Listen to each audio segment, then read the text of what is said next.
This is House Planning Help, episode 10. Have you always wanted to build your dream home? Maybe you know what you want. But what if it could be better? HousePlanningHelp.com. Speaking to the experts, searching for better ways, planning for the future. Build a better home. HousePlanningHelp.com podcast. Hello, I'm Ben Adam Smith. And coming up, I'll be chatting to Roger Hunt, co-author of the Old House Handbook, who's soon to release a new edition that addresses energy efficiency. Plus, we welcome our first guest blogger to the website. That's Paul Mallion from Conquer Conservation. HousePlanningHelp.com. Hello, thank you for downloading again. And in the UK at the moment, it is freezing. And I've realised I've started doing something a little bit bizarre, so I've coined a phrase for what I'm doing, and it's voluntary fuel poverty. As someone who cares about the environment, and perhaps I don't want to turn on the heating because I'm thinking, it will use unnecessary resources, and so I've got lots of layers on instead. But then I realised that I'm shivering in my own house when I have a perfectly good heating system. Is it just me? Do you do that as well? I certainly suffer from this. But I look forward to that day when we have that energy efficient house and I can be nice and toasty without having to worry that I'm really using that much energy. That is the whole point. Further down the line, 2016, August, I'm going to have it all finished. Anyway, it's quite an exciting moment here because we have our first guest blogger on the website houseplanninghelp.com. We're always wanting to build this up as a resource. It's going to take time, I understand that, but this marks quite an important point because hopefully we'll build on our number of guest bloggers. And the first one is, drumroll please, Paul Mallion from Conquer Conservation. I met Paul on a cycle ride that we did at the end of the summer. And it was great to go and visit a few eco homes in Kent. But he has written an article on why they as a company, why they've been avoiding white paint. Is white your favourite colour? Oh dear. Well, have a read of this. It's lots of information. And I've given you a short link as well that you can go from this podcast. houseplanninghelp.com/white paint. Now it's time for another in-depth discussion. Roger Hunt writes on sustainability, old houses, house building, and traditional and modern building materials. Let's meet him. HousePlanningHelp.com. The interview. Roger Hunt is my guest for this session. Hello. Hello. And today we're going to be talking about energy efficiency, particularly in old buildings. And you have written about this. But I'm particularly interested. You wrote the Old House Handbook, co-authored that. And you're coming up with a new book in the new year called the Old House Eco Handbook. So I suppose my first question is, how have we moved on from the first book to the second book? Why did you feel it was necessary to write it?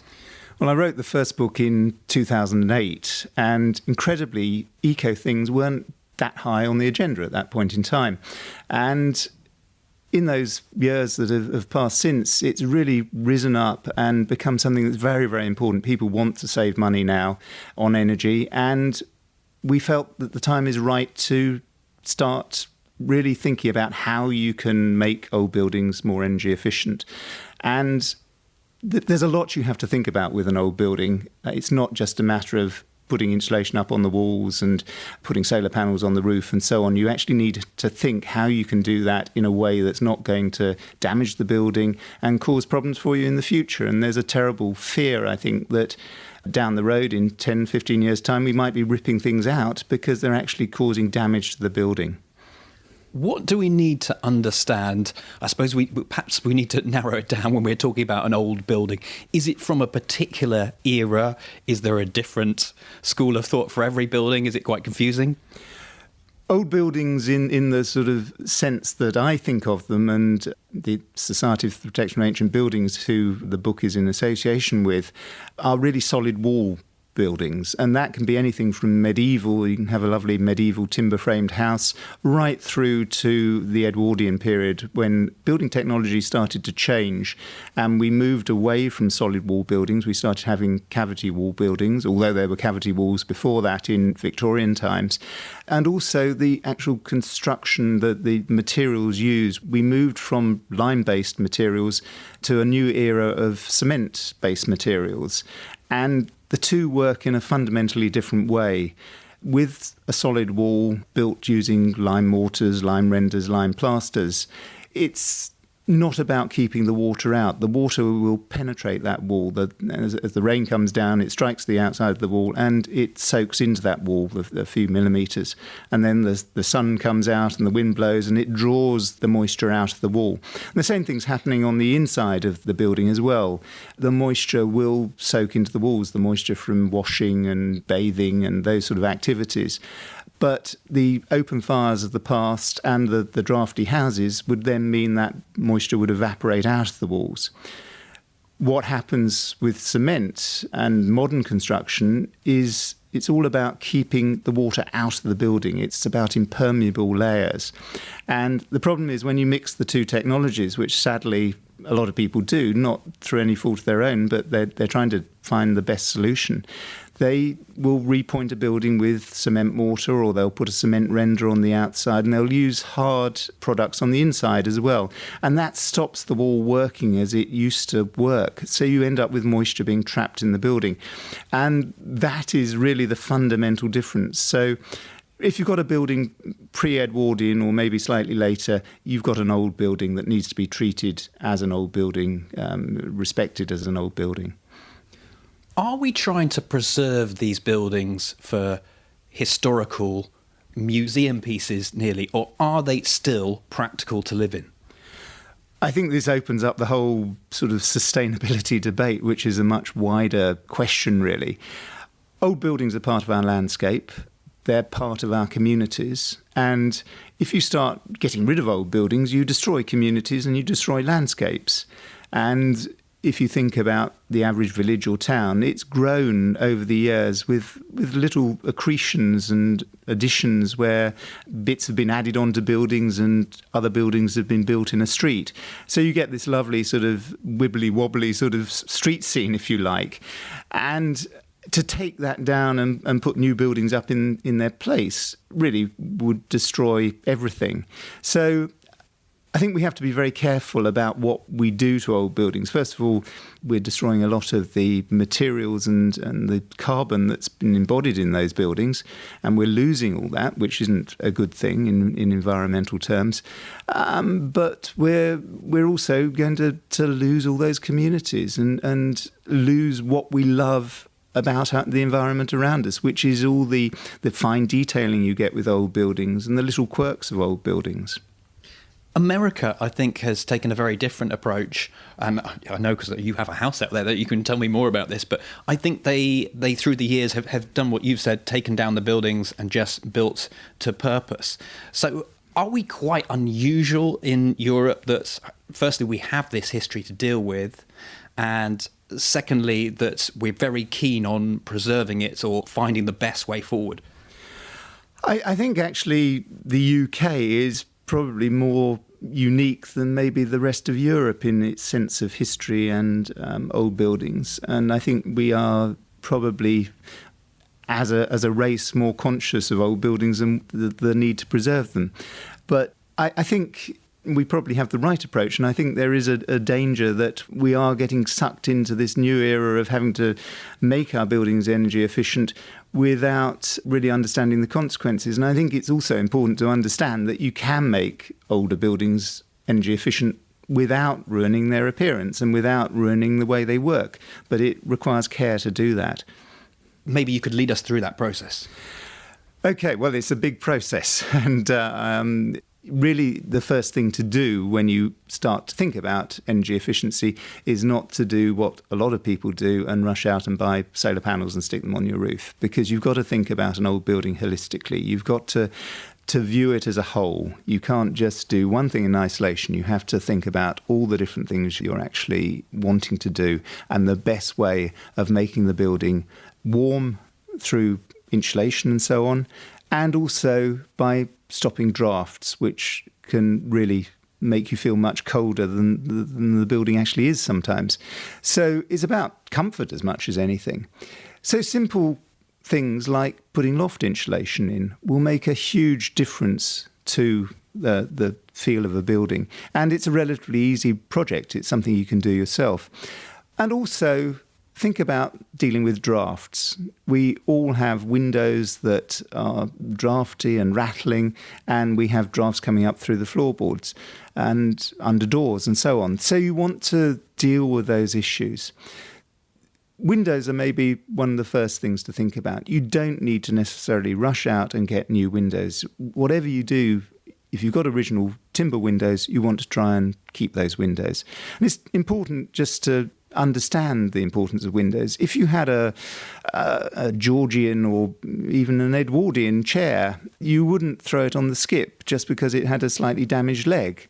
You would make a repair. You take it to a restorer and get it repaired. And the same thing actually applies to a window. You want to try and keep those original windows. Some of them, 200-year-old windows. You're not going to throw, or you shouldn't be thinking about throwing them on the skip because they are original. The timber in those windows is much better than any timber you can get today.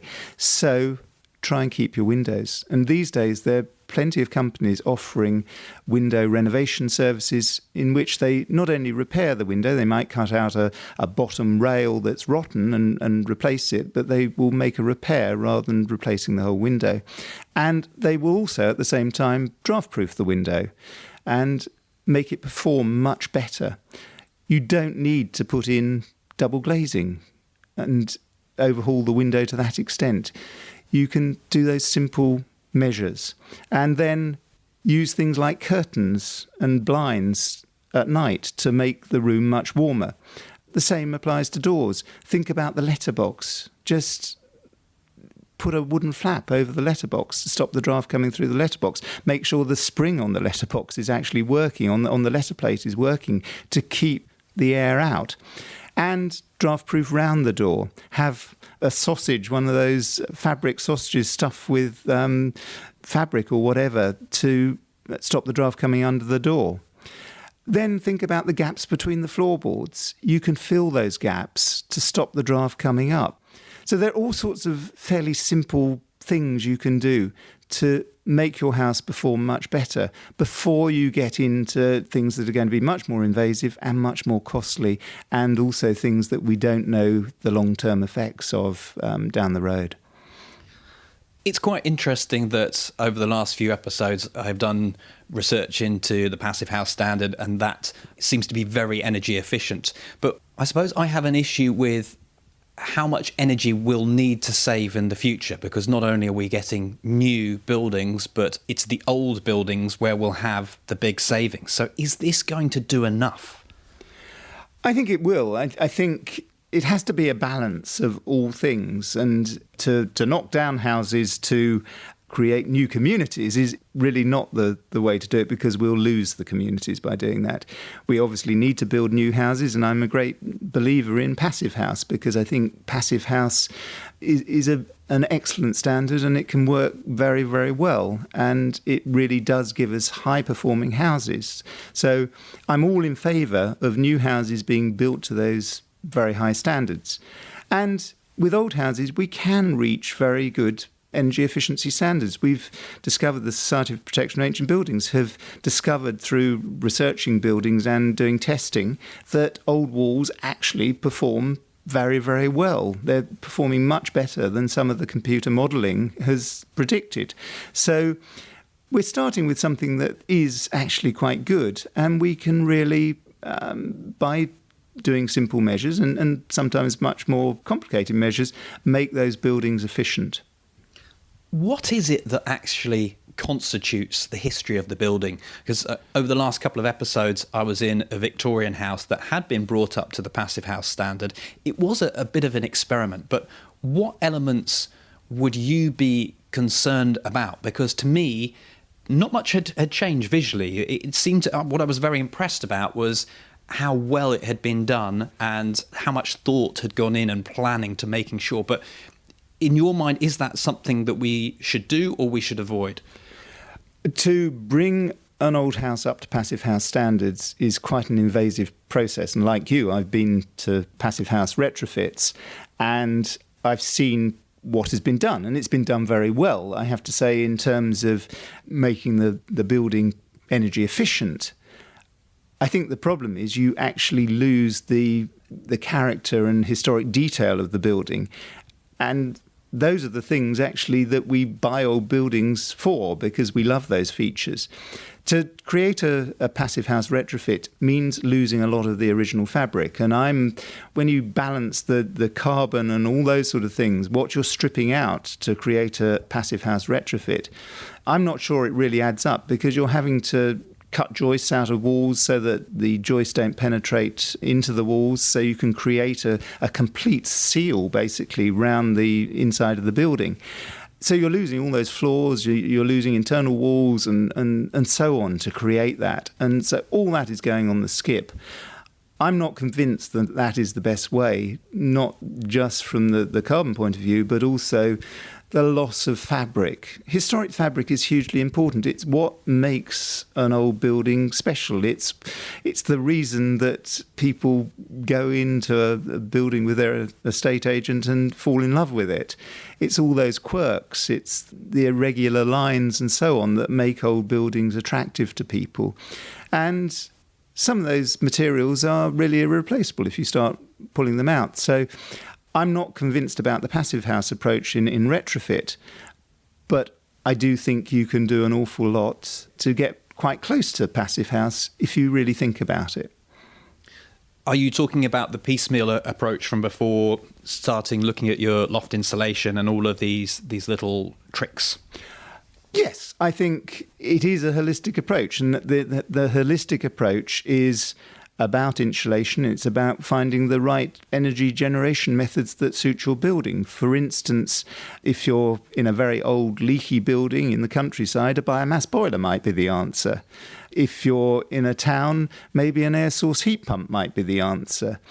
Every building's different. I think we try and find a solution that is going to work with all buildings, but actually there isn't a solution that works with all buildings. Even in a terrace, the end of terrace house is going to be different to the mid-terrace house, so you can't treat them in the same way, in the way you insulate them and you do all these other things.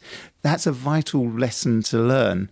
And to explain that, with an end of terrace house, you've got usually a big flank wall that it may be worth insulating that flank wall, either internally or externally. A mid-terrace house actually is losing very little heat probably through the walls, because the glazing actually takes up a good proportion of the front facade, certainly, and sometimes the back facade as well. So you've only really got heat leaking out through the roof and the floor. So that's the sort of difference I'm talking about there, that you do need to think about your individual home and how it behaves. And there's an awful lot of detailing when it comes to insulation that you need to think very carefully about, certainly with wall insulation. Otherwise, you can create all sorts of problems for yourself and for the building. Now, the one thing that I might disagree with a little bit is that when we looked at this Victorian house that had been retrofitted, I don't think you could tell too much, but you still think that because what is in the walls has changed, that is a core difference, if that makes sense. I suppose it depends what the building was like. Yes. At the beginning. Yes. If you've got a building where in the past all the details have been stripped out, you've lost a lot of the value of the building, well, maybe there is a case for a passive house retrofit. If you've lost the original windows already, maybe good quality windows that meet passive house standard are the answer. If you're going to put new windows in anyway, you may as well bring them up to that standard. If the floors are rotten, maybe you should replace the floors and you should do the whole project to passive house standard. I'm not saying that in the right circumstances you shouldn't do passive house, and as I say, I'm a great believer in it, but it's when you've got original dado rails, you've got original skirting boards, cornices, original windows, and all those sort of features, you are going to lose all those features if you try to do a passive house retrofit. Let's take a look at your book that's going to be out next year, hopefully in time for EcoBuild. We'll certainly mention that on the podcast. Perhaps if you're listening at the moment, it might already be available if you're listening in the future. But the Old House Eco Handbook, how did you set about writing this? Well, it came about because we realised there was really a gap in the market, that no one had written a book looking at how old houses could be retrofitted to make them energy efficient and sustainable. And it's been a hugely difficult task because retrofitting old houses is something that we're still learning about. It's not something that is set in stone. And a lot of people have different ideas about how it should be done. So we've had to do an awful lot of research, and we've talked to an awful lot of people to discover the current thinking. And I do think that thinking is going to change over the years because we're going to discover better ways of doing things, and we're also going to discover the things that don't work and the things that are going to cause problems. I do have a terrible fear that what is being done to many buildings now is going to have to be ripped out in 10 or 15 years because it's causing damp problems or whatever. And I'm thinking of wall insulation, that we don't really understand the science of wall insulation at the moment. And it's going to be terribly wasteful if in 10 or 15 years, 20 years' time, we're ripping it all out. That's not where we should be going with the environment at all. So we need to think very carefully about those things. And I think in the book, although we're offering solutions, we're also saying in a lot of cases, don't do things, because you need to really understand the science, and not just you, but the wider community needs to understand the science before we leap in and do things. And I think it's very important to not just go to your local DIY superstore and buy some wall insulation and slap it on your wall. You need to really understand what you're doing and the best way of doing it. And how can you make sure that you are choosing that best way? If you're starting out on that research now, you're probably even more confused than when you started. Well, exactly. And I think in a lot of cases, I'm saying with wall insulation, you maybe shouldn't do it. You should do all the other measures about making your house warm, airtight and energy efficient, but maybe leave the wall insulation and think about it in the future. It could be a future project. Maybe try and whatever you do, make it so that you can add wall insulation later, although adding wall insulation is quite an invasive process. So it's a difficult one, and I think you have to balance the cost. You have to balance the gains you're actually going to make. I mean, are you really going to make the energy savings that make adding wall insulation worthwhile, with the potential risks that is involved in trapping moisture in the wall of the building? I think it's worth just reflecting and understanding that some of the issues with wall insulation. The best way of insulating a building is generally believed to be to insulate it on the outside.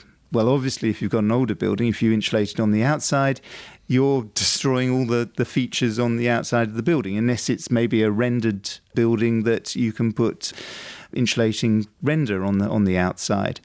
Most people are probably going to think about insulating on the inside of an older building because it's going to have less aesthetic impact. But there again, as I've mentioned, you are going to be losing features. You're going to have to deal with cornices, dado rails and picture rails and skirting boards because the insulation obviously has to go where they are.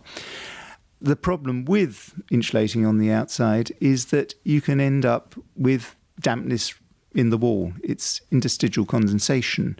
We don't really understand the true science of this yet. There are a lot of people are very worried about timber that is in the wall becoming rotten, joist ends and so on.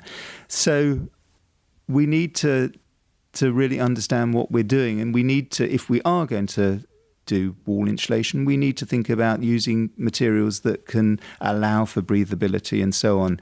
Natural materials tend to be favoured at the moment, things like wood fibre and hemp fibre, and those sort of insulation materials that let moisture pass through the insulation material, and using lime products in association with them.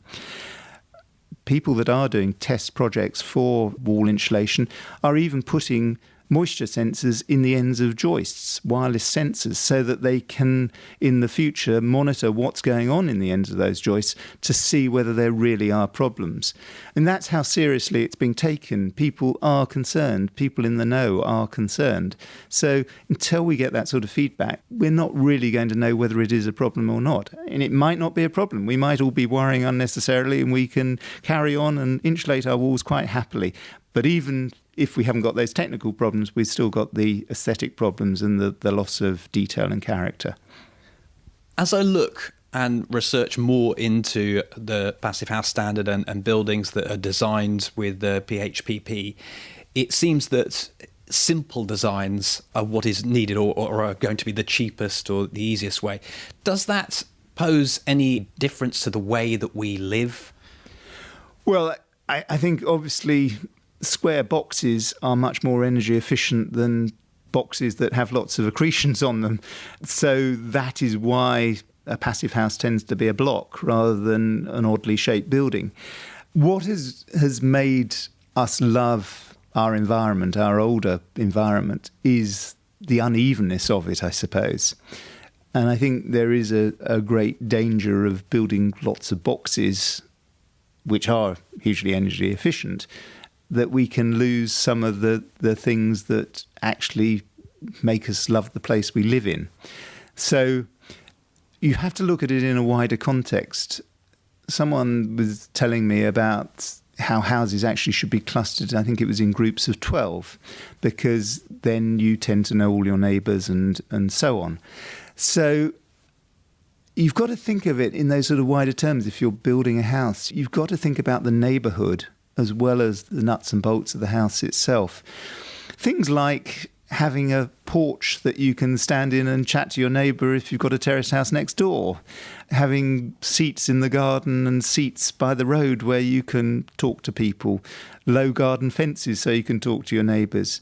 If you're building clusters of buildings, you generally try and, a good architect would generally try and design them so that you had to walk past your neighbours' houses to maybe get to your car or your rubbish bins or whatever. It's all those sort of things that actually make for sustainable development, as well as the energy efficiency of the actual house that you live in. So we also need to think about the sort of palette of materials we use. All too often we tend to think of a modern house being a white cube, a rendered cube. Well, I quite like rendered cubes, but I think if we had rendered cubes everywhere, it would become a bit boring. And I think what has given our streetscapes and townscapes, villages and so on, their character is the different materials that we see there. And of course, going right back in history, buildings developed because of the geology underneath them. Timber-framed houses grew up because they were built from the trees that were cut down locally, and the thatch was put on the roof that had been cut in the fields locally. And when brick making came about, the bricks were made locally and so on. And stone, of course, was quarried locally. And that is what makes it possible to be dropped in virtually any part of the country and know where you are because of the building materials. So, you know, there is a danger of losing that regional identity by going the rendered cube route. I think we have to find a compromise, actually. I think we have to look at having good modern design, and I'm a great believer in modern design, but somehow adapting it so that it still reflects the region and the people that it's built for and in. Because if you lose that, we're going to lose our identity. If we look into the future and we decide that we're not going to make any changes to our buildings, and let's say that energy is very hard to come by now, what does that mean for the owners of period properties? I don't think we can accept a situation where we don't make changes. We have to improve the energy efficiency of our buildings. There is absolutely no doubt about that. It's vital that we do it. What we have to think is about how we do it. And as I've already said, it's standing back and just taking a moment before you dive in and do the quick fix, really. I think there's a great danger that what we're going to see is a load of white vans turning up at the end of the street and all those buildings being externally insulated or internally insulated or have other measures put in without really considering what we're doing. I think there are two things that are going to happen in the future. One is that we might hugely regret some of the things we've done, and the other is that we might wish we'd done much better. So it's just getting the balance right, really. And I think also we maybe have to take the what some people would see as a radical decision, where some of the most precious buildings that we have, and I'm talking about grade 1 and grade 2 star buildings, maybe we have to accept that they're actually really hard to deal with. It's the mass of houses that are the ones we really need to focus on. And I actually, it was interesting because one of the pictures, it opens the first chapter in Old House Eco Handbook. It's actually of an old Georgian terraced house, and it's got a Morris Minor parked in front of it. Now, if you sort of look at cars have moved on hugely in terms of energy efficiency and so on. But we do have lovely old cars still on the road and in garages all over the place. And I think it'd be a great shame if we couldn't see a Morris Minor driving along the road occasionally and maybe get frustrated because we're stuck behind it. But the same thing actually I think applies to buildings. We've got to improve the majority. I think we can still do that without wrecking them. But there are some classic old buildings, some of our best loved buildings, that we maybe should just stand back and do the best we can, but think that we actually need something left for the future generations to enjoy. And actually, all houses we need to think about for the future. We are guardians, we're not owners of our houses really, and we do need to pass on something that future generations are going to love. So it's getting the balance right, and future generations are going to love us for having made them more energy efficient, but they're also going to hate us if we destroy everything that we love about our buildings. So it's a balance, and I think it's a very difficult balance, but it's one that we do have to get right, and that's why I urge everyone to just think before they act. Roger, thank you very much. Okay, thank you very much. Another industry expert on houseplanninghelp.com. So what did you make of that? Really interesting, wasn't it? And just when I had my heart set on bringing a period property into the 21st century, something else to think about. Typical, isn't it? But it does tie in with a show in the UK that I watch called Grand Designs, which it may be franchised around the world, I'm not too sure, but you'll have a similar show where they follow a couple who want to build a house or renovate a certain old building. And Kevin MacLeod is always saying, you've got to be careful, make sure that you do this in a way that's respectful of the building. And I don't think I fully understood what that meant. So this interview has helped me there. Also, Roger mentioned about if it's a really leaky building, you could approach it from a different way. We know that fabric first is always good, but if you can't have that, an air source heat pump, I think he mentioned a biomass boiler. I don't know much about this, but they are definitely items for our list of things on the ongoing quest that we'll go and find out about. If you'd like to make a comment, I would encourage that. Our show notes, the quick way to get to them. For this episode, it's houseplanninghelp.com/10. Also, it would be lovely if I could ask for an iTunes review. More so now, because iTunes, when you first start a podcast, they promote you heavily until one day they decide, nah, you're not a new podcast anymore. You can go out on your own. And then you realise what they've been doing, the massive boost. So another massive boost you can give me is by going and reviewing this podcast. Preferably, it'd be great if we could get a 5-star review, but just do what you feel is right. And I think the more reviews we get, the higher profile we will become. Next time on the podcast from houseplanninghelp.com, I want to try and understand the world's energy situation a bit further, and a brilliant guest to help us do that, assess the whole situation, Dr. Brenda Boardman. Until then, take care. You've been listening to Ben Adam Smith on the path to build a better home. Sign up now to the free email newsletter. Head to houseplanninghelp.com.